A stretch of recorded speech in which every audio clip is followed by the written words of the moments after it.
O SoundForge tem ferramentas interessantes na edição de loops. Loop é uma parte do arquivo ou arquivo total tocado repetidamente para transformar-se numa coisa maior. Vou entender um pouquinho então o que seria um envelope sonoro.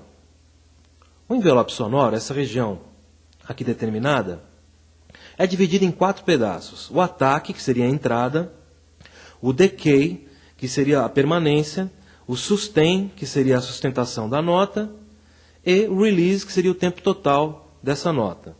Geralmente a parte de sustain, a sustentação, é transformada em loop para aumentar a duração do som. Porém, às vezes é necessário criar um segundo loop mais à frente do arquivo, pois isso permite criar sons mais complexos, como, por exemplo, um acorde de um piano com o pedal de sustentação pressionado. Ok? Bom, eu vou selecionar aqui essa primeira parte desse arquivo. Vamos ouvir esse arquivo.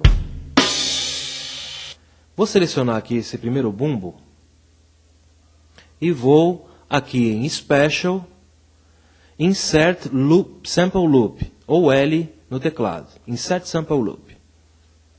Dentro aqui de Sample Loop eu vou ter várias opções. One Shot, que é uma tomada só, Sustaining e Sustaining com Release.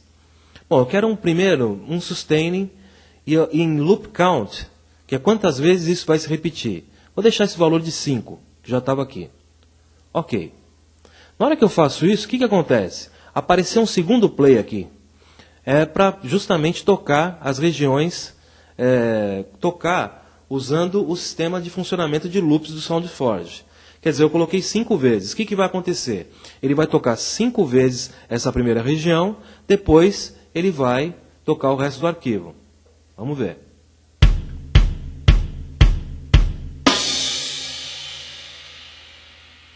Ok. Agora eu quero adicionar um loop tipo release. Como é que eu faço isso? Na mesma região selecionada, clicar aqui, lado direito do mouse, em Edit, em cima desse marcador. Sustaining com release. E eu quero também 5 vezes. Para revelar esse marcador, eu vou puxar ele aqui.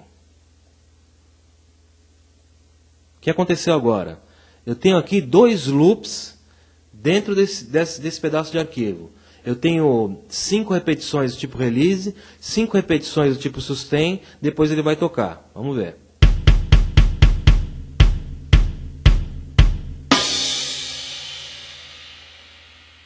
Ok.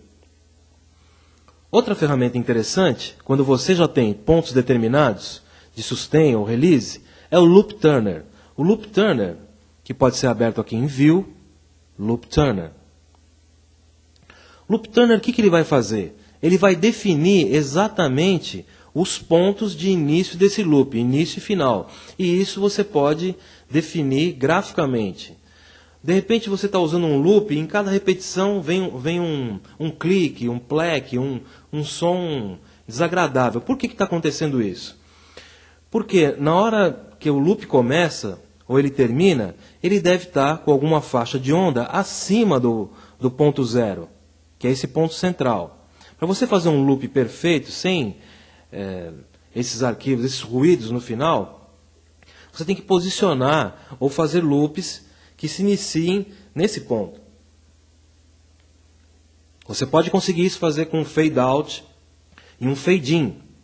Mas, de repente, com esses recursos, você pode cortar alguma coisa do loop. Tá? Bom, eu tenho as seguintes opções aqui dentro do Loop Turner. A primeira é o loop selecionado. A segunda é um play pré-loop. No caso, eu não tenho alguma coisa antes aqui. Eu só tenho ele e depois. Então, ele não vai conseguir tocar nada. Play loop é o loop que eu selecionei.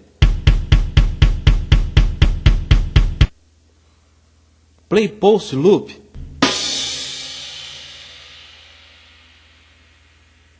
é o loop depois dele. Ok? Ele está tomando como referência o loop tipo release que eu fiz. Não o sustaining, para usar aqui o Loop Turner. Então, o que é o mais interessante aqui?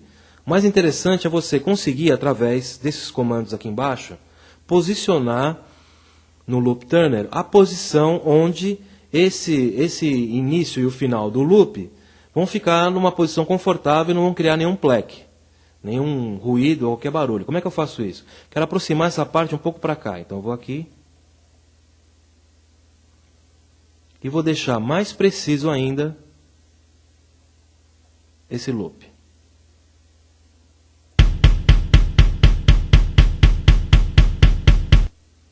Ok? Então é dessa maneira que você pode, dentro de um arquivo de áudio, criar loops tipo sustain, release, que você pode usar mais tarde em outros